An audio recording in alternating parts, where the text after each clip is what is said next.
Today, I am going to explain a Japanese comedy drama film called When I Get Home, My Wife Always Pretends to Be Dead. Jun Kagami is a regular office worker living in Tokyo with his wife, Chie Kagami. Jun believes that if a marriage lasts for more than 3 years without much hardship, the couple is made for each other.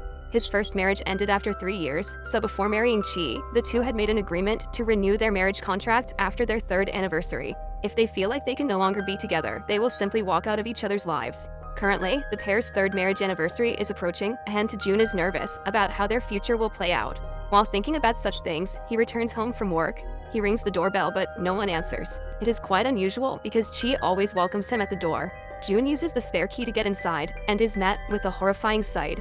Chie is lying limp on the floor with blood dripping from her mouth. He falls beside her and tries to wake her up, but to no avail. In this moment of panic, Jun remembers all the good times he has shared with his wife. On their wedding day, she had asked him not to die before her, so she wouldn't have to live without him. A few seconds later, Jun comes back to his senses and composes himself. He tries calling for an ambulance when suddenly, Chie grabs his legs, revealing that it was just a prank.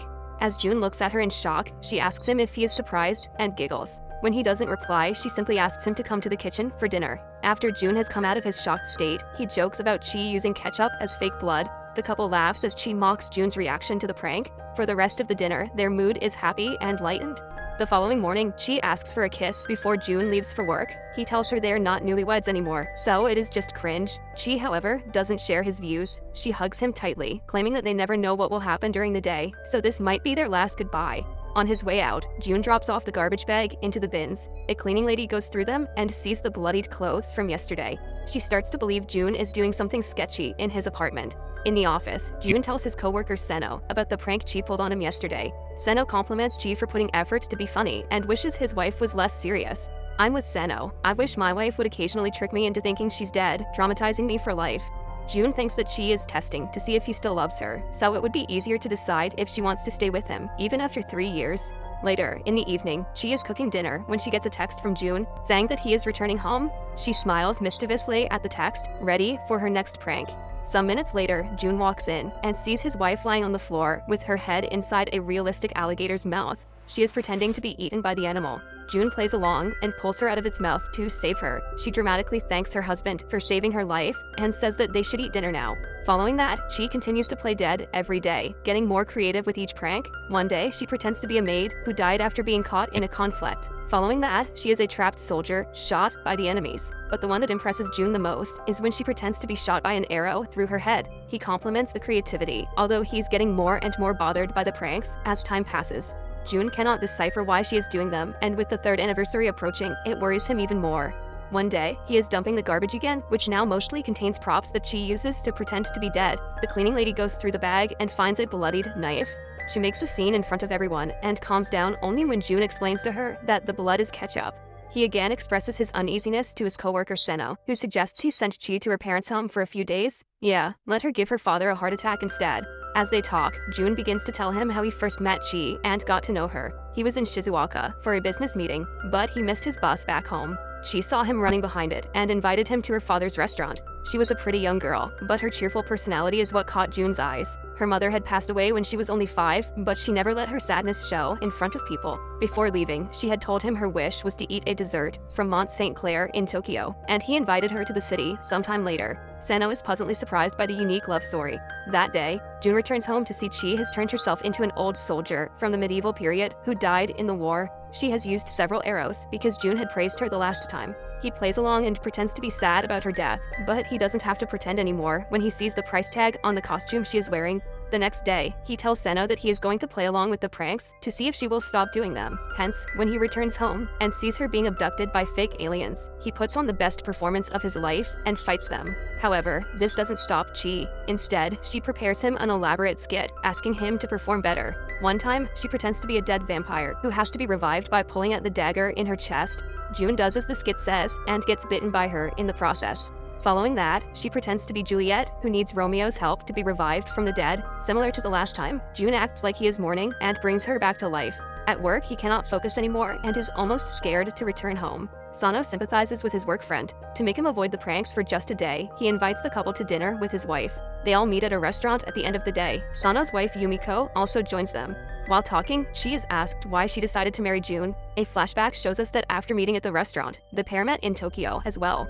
Jun takes Chie to the cafe she always wanted to visit. While walking through the streets of Tokyo, Chie runs after a street vendor that sells her favorite wafer cake. Jun bolts behind her and finally gets to the vendor. Since he only has one cake left, they share it. Chie gives him the bigger piece, but Jun asks her to have the bigger one. This was when she fell in love with him. Back in the present, while returning home, Jun falls in love with his wife again. They look at the moon and appreciate its beauty together. One day, on his way home, Jun notices an advertisement for a vacancy at a local laundry place. He thinks if Chie starts working, she will have less time for the pranks, so he brings the paper home. "Get a job, honey. Stop pretending to be dead."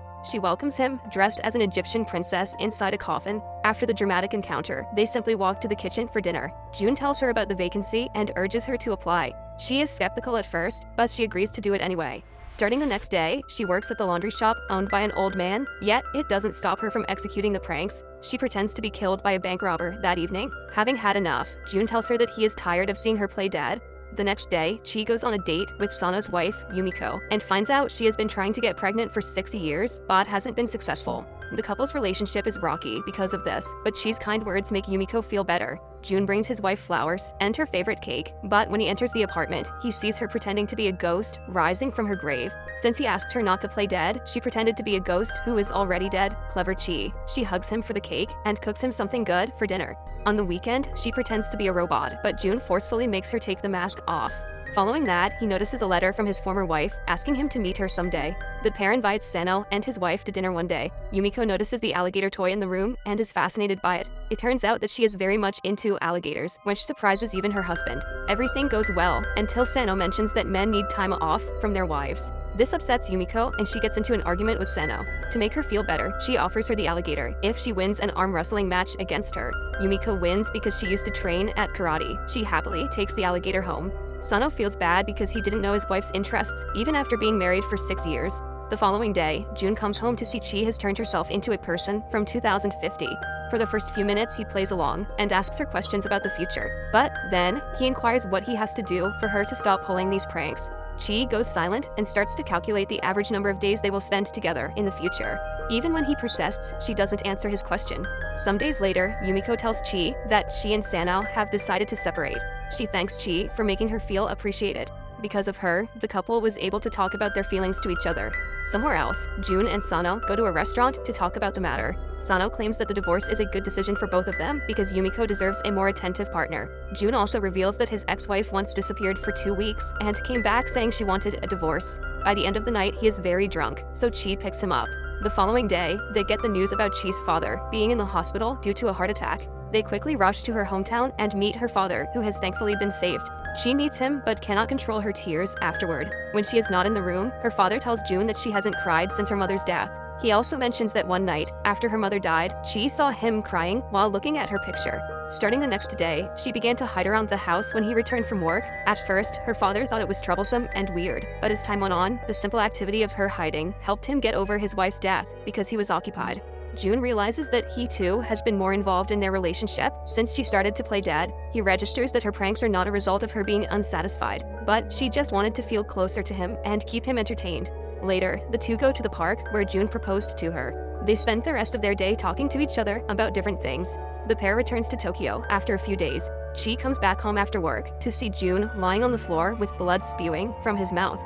She freaks out and tries to wake him up, but soon realizes he is also pulling a prank. The movie ends as Jun suggests they have dinner, but Chie is too mad at him for scaring her like that.